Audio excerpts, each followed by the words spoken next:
Selamat pagi, salam sejahtera bagi kita sekalian. Hari kedua di bulan November akan ditelusuri. Sebab itu, lengkapilah rasa syukur kita kepada Tuhan dengan terlebih dahulu menelusuri kekayaan firman Tuhan melalui Alkitab. Yang pagi ini didasarkan pada kitab 2 Samuel pasal 12 ayat 1 hingga ayat ke-13. Mari terlebih dahulu kita berdoa. Terpujilah Engkau ya Bapa yang ada dan hadir di setiap nafas hidup kami. Kiranya hikmat-Mu senantiasa menuntun hati dan pikiran kami agar terbuka untuk menerima dan telinga kami terbuka untuk mendengar petunjuk dan arahan-Mu yang Engkau nyatakan melalui firman-Mu hari ini. Terpujilah nama-Mu Bapa. Amin. 2 Samuel pasal 12 ayat 1 hingga ayat 13.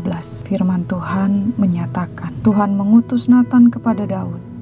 Ia datang kepada Daud dan berkata kepadanya, ada 2 orang dalam suatu kota, yang seorang kaya, yang lain miskin. Si kaya mempunyai sangat banyak kambing domba dan lembu sapi. Si miskin tidak mempunyai apa-apa selain dari seekor anak domba betina yang kecil yang dibeli dan dipeliharanya. Anak domba itu menjadi besar padanya bersama-sama dengan anak-anaknya, makan dari suapnya dan minum dari pialanya, dan tidur di pangkuannya seperti seorang anak perempuan baginya. Pada suatu waktu, orang kaya itu mendapat tamu, dan ia merasa sayang mengambil seekor dari kambing dombanya atau lembunya untuk memasaknya bagi pengembara yang datang kepadanya itu. Jadi ia mengambil anak domba betina kepunyaan si miskin itu dan memasaknya bagi orang yang datang kepadanya itu. Lalu Daud menjadi sangat marah karena orang itu, dan ia berkata kepada Natan, demi Tuhan yang hidup, orang yang melakukan itu harus dihukum mati. Dan anak domba betina itu harus dibayar gantinya 4 kali lipat, karena ia telah melakukan hal itu dan oleh karena ia tidak kenal belas kasihan. Kemudian berkatalah Natan kepada Daud, engkaulah orang itu. Beginilah firman Tuhan Allah Israel. Akulah yang mengurapi engkau menjadi raja atas Israel, dan akulah yang melepaskan engkau dari tangan Saul. Telah kuberikan isi rumah tuanmu kepadamu, dan istri-istri tuanmu ke dalam pangkuanmu.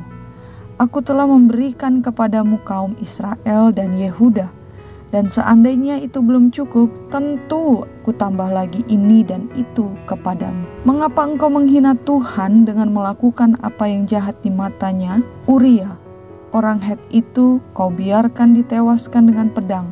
Istrinya kau ambil menjadi istrimu, dan dia sendiri telah kau biarkan dibunuh oleh pedang Bani Amon. Oleh sebab itu, pedang tidak akan menyingkir dari keturunanmu sampai selamanya, karena engkau telah menghina aku dan mengambil istri Uria orang Het itu untuk menjadi istrimu.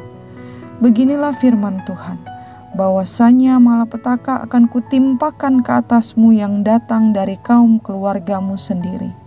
Aku akan mengambil istri-istrimu di depan matamu dan memberikannya kepada orang lain. Orang itu akan tidur dengan istri-istrimu di siang hari. Sebab engkau telah melakukannya secara tersembunyi, tetapi aku akan melakukan hal itu di depan seluruh Israel secara terang-terangan. Lalu berkatalah Daud kepada Natan, aku sudah berdosa kepada Tuhan. Dan Natan berkata kepada Daud, Tuhan telah menjauhkan dosamu itu. Engkau tidak akan mati. Demikian firman Tuhan. Manusia memang tak akan pernah sempurna, tetapi diberi Tuhan pilihan untuk mengelola ketidaksempurnaannya dengan benar. Bukan memanfaatkan ketidaksempurnaan itu hanya untuk meluluskan nafsu manusianya yang didapat dari kemalangan atau derita sesamanya, apapun alasannya. Karena itu, pengalaman hidup Daud yang harus menanggung konsekuensi tragis atas kesalahannya dalam mengelola ketidaksempurnaannya itu menjadi pelajaran berharga yang tak hanya disampaikan Tuhan kepadanya melalui Natan, tetapi juga menggugah keimanan umat yang hidup di masa kini. Dari kisah ini, di ayat 13 khususnya kalimat kedua, Alkitab bersaksi tentang sifat murah hati Tuhan yang selalu akan tersedia bagi seluruh ciptaan yang dikasihinya tanpa terkecuali, baik itu bagi yang jahat maupun yang baik. Namun kemurahan hati Tuhan taklah murahan. Waktu yang akan bersama kita telusuri hari ini adalah wujud kemurahan hati Tuhan bagi kita. Mari memahami bahwa tak semua orang diberi waktu untuk menelusuri hari ini. Meski harus dilewati dalam jerih lelah, gumul juang, tangis atau tawa, bahkan berkat yang didapat bisa saja banyak ataupun bisa saja masih seret. Mari mengelola kemurahan hati Tuhan hari ini dalam tindakan hidup yang benar. Amin. Menutup hikmat pagi ini, mari kita berdoa. Kemurahan hati-Mu Bapa selalu kami rasakan di setiap waktu dalam nafas hidup yang diberi. Penelusuran waktu kami dan keluarga kami tentulah tak mudah di tengah-tengah situasi pandemi ini. Ketidaksempurnaan selalu ada bersama kami. Sebab itu, kiranya dalam pertolongan-Mu menjadikan kami umat-Mu yang mampu memahami dengan benar kemurahan hati-Mu itu. Dan dalam pemahaman yang benar pula, kami dimampukan mewujudkannya ke dalam tindakan yang benar ketika menyatakan kemurahan hati-Mu itu di hadapan seluruh ciptaan-Mu hari ini. Dalam tugas, tanggung jawab, dan rutinitas kami hari ini. Terpujilah Engkau ya Bapa, Tuhan yang hidup dan yang menghidupkan kami, sehingga kami beroleh hidup. Amin. Selamat beraktivitas, mari tetap menjaga kesehatan.